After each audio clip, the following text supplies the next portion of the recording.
Terima kasih pemirsa, Anda masih bersama kami di Berita Padang. Berikut kami sajikan kembali 3 berita utama hari ini.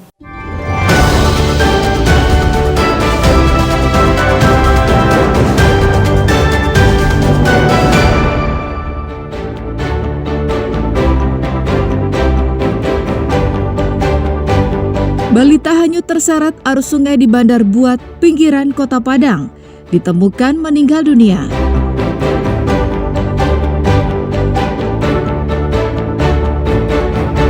Pastikan keselamatan perjalanan kereta api, puluhan pegawai jalani tes urin.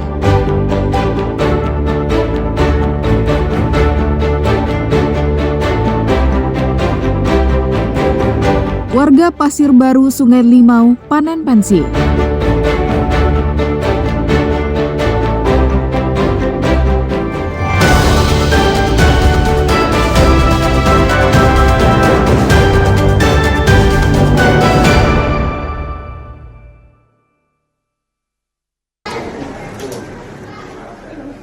Sebanyak 20 pegawai PT Kereta Api Divisi Regional 2 Sumatera Barat menjalani tes urin di Stasiun Padang, Jalan Agus Salim. Tes urin ini dimaksudkan untuk mengetahui apakah ada pegawai PT KAI Divre 2 Sumatera Barat yang mengonsumsi narkoba. Hal ini guna memastikan perjalanan kereta api aman dan lancar, karena personilnya bersih dari ketergantungan narkoba. Satu persatu, para pegawai yang terdiri dari masinis, kondektur, petugas pemeriksa jalan rel, Polsuska, petugas bengkel balayasa, dan pekerja operasional lainnya. Sedangkan petugas yang melakukan pemeriksaan adalah dari BNN Provinsi Sumbar. KAI Divre 2 Sumatera Barat menggandeng BNN Sumatera Barat untuk melaksanakan tes urin terhadap awak sarana kereta api. Tes urin ini dilaksanakan secara acak terhadap 20 awak sarana KAI, yaitu masinis, Polsuska, kondektur, dan lain sebagainya. Tes urin ini untuk memastikan kondisi awak sarana perkereta-apian dalam kondisi sehat dan tidak terpengaruh terhadap narkoba. Hal ini bertujuan demi keselamatan dan pelayanan maksimal terhadap pelanggan. Hasil pemeriksaan urin ini, seluruh pegawai yang diperiksa dinyatakan bersih, alias negatif dari narkoba. Pemeriksaan urin ini untuk memastikan bahwa petugas yang berdinas benar-benar dalam kondisi sehat dan tidak memakai narkoba. Laude Juhardianse melaporkan dari Padang.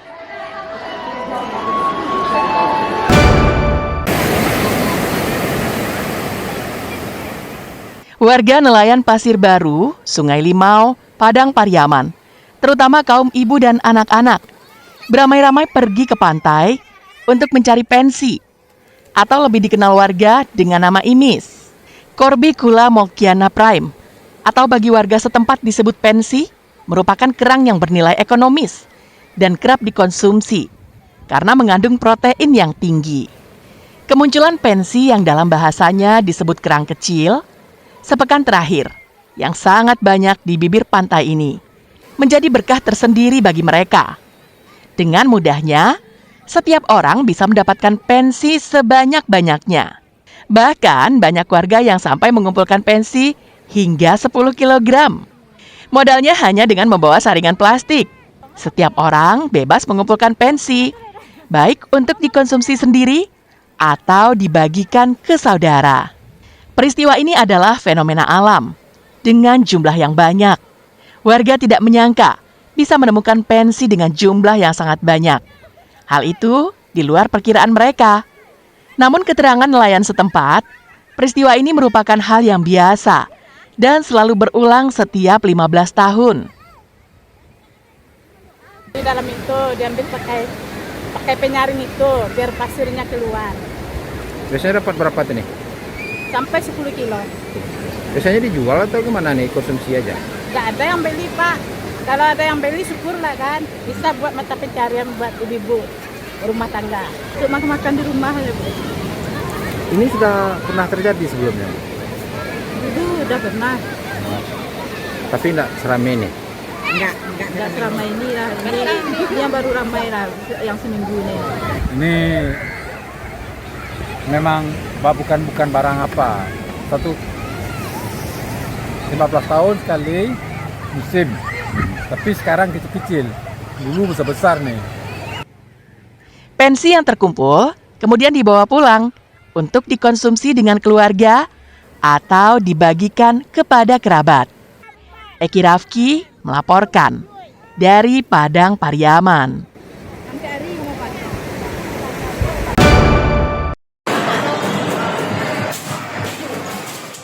Sedang asik bermain di arena permainan di sebuah pusat perbelanjaan di Padang Barat, seorang pengunjung wanita tidak menyadari jika tas tangannya yang diletakkan di tempat terpisah telah raib digondol maling pada Senin siang.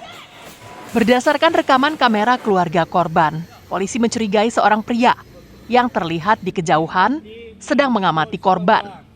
Berdasarkan rekaman itu, polisi berhasil menangkap pelaku yang diketahui bernama Joni, tak jauh dari lokasi kejadian.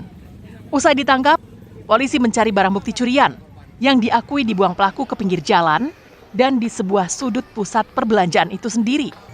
Tas yang berisikan uang tunai dan sejumlah kartu dokumen penting milik korban akhirnya ditemukan polisi. Namun uang yang berada dalam tas sebagian sudah dihabiskan pelaku. Pelaku dan barang bukti selanjutnya dibawa petugas ke Mapolresta Padang untuk pemeriksaan lebih lanjut. Dari keterangan polisi, pelaku ternyata residivis kasus pencurian. Telah kita amankan satu orang tersangka pelaku pencurian di sebuah mal yang ada di Kota Padang. Untuk modus dari si tersangka melihat korban sedang bermain di area permainan atau time zone.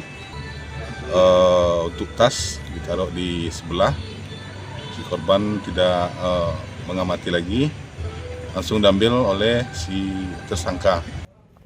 Tertangkapnya residivis dalam kasus yang sama menjadi indikator jika pembinaan yang dilakukan lembaga pemasyarakatan tak berjalan optimal. Alfi melaporkan dari Padang.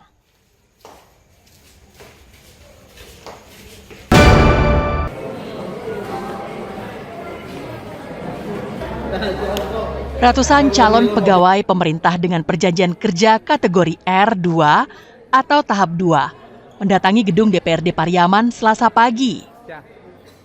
Mereka hendak mengadukan nasibnya setelah dinyatakan tidak memenuhi syarat untuk diangkat sebagai P3K. Sebelumnya, sebanyak lebih dari 800 calon pegawai pemerintah dengan perjanjian kerja Kota Pariaman telah terdaftar. Mereka hanya menunggu pengangkatan dari Kementerian Reformasi Birokrasi. Namun tiba-tiba muncul kabar bahwa hampir 600 orang atau tidak memenuhi syarat untuk diangkat. Perwakilan calon P3K telah mendatangi kantor Badan Kepegawaian Negara Regional Pekanbaru untuk menanyakan kepastian informasi itu. Informasi yang mereka peroleh, pemerintah Kota Pariaman yang membatalkan pengangkatan mereka. Karena itu, calon P3K ini meminta dukungan anggota DPRD untuk membantu menyelesaikan masalahnya.